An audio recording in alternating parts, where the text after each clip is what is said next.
extension, okay? So what we want to do is I'm going to take Doug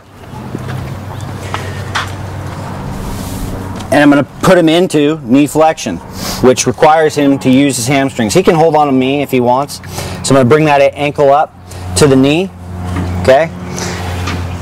What I want him to do is resist what it is I'm going to do, is push down. And actually, we got a lot of activation right there. Somebody is turning on his hamstrings, okay? Don't do this to hurt anybody, okay? What we want to do is just activate it, okay?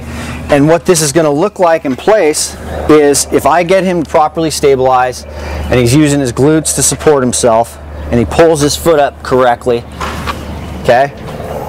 It's going to look exactly like this position as he's in the air, and he'll keep this foot up in the air. As he pulls that one, they'll switch.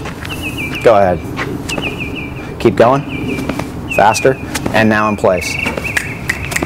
On tempo. Good. So this is knee flexion. Here's the problems that we see. When somebody's running, they'll get back here. The foot will pull. They'll still use the hamstring, but they'll get caught right here and they'll stop using the hamstring, or they'll be up here and they'll stop using the hamstring, okay, because they have to. And the only way to come forward and to get that landing is to pull that hip flexor forward. Then he engages the quadriceps and reaches out in front and lands, okay? What we want to avoid is the hip flexors getting involved, because it's a smaller muscle group that's just going to break us down a lot quicker. So if he's got, as he pulls that foot up, if he pulls to that same position as he did before, you can hold on to me, with that foot back here, as he pulls forward, it's still using those hamstrings. Because if he resists me right now, it's just still all hamstring. I mean, what were you feeling? Hamstring? Any hip flexor in that? No. And you're not going to feel that, and that's exact opposite direction of where we're coming from. So to pull, instead of getting caught behind here, pulling, and then pulling forward with the hip flexor, what I want to do is pull with the hamstring into place, okay, every time. So what the best drill we've got for this right now is Google Maps. He's going to resist me. I'm going to push down. We'll go 5 each side. I've already done about a dozen there. So his right side's fired up. We want to also make sure that that ankle is pretty neutral, that he's not engaging anything extra, because there's really no connection between the ankle firing and you using those hamstrings to pull that leg up.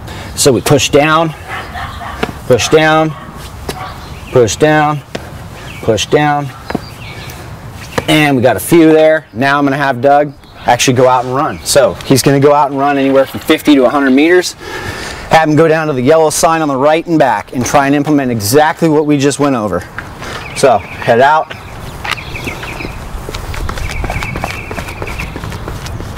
Using those hamstrings, and he's actually pretty damn clean.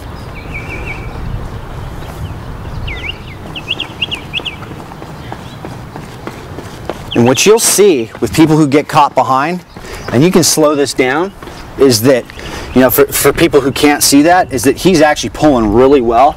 And with people who don't pull really well, okay, so what, can you do me a favor and pull in the back and then make up with it for the hip flex? You know what I'm talking about? Yes. So just start back there, and we'll just get the profile of this, see if we can get this on tape just to show you what it shouldn't look like. And this is what primarily a lot of people who are a lot slower at running, who aren't as higher level runners, do. Go ahead.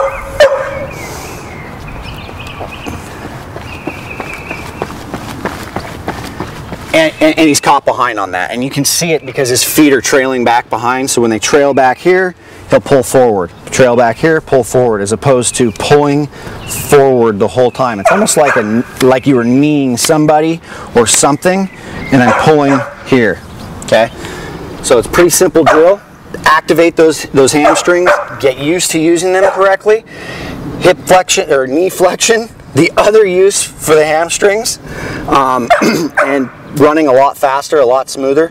you'll see that using those hamstrings, a larger muscle group versus using a smaller muscle group, is not going to require as much energy from you.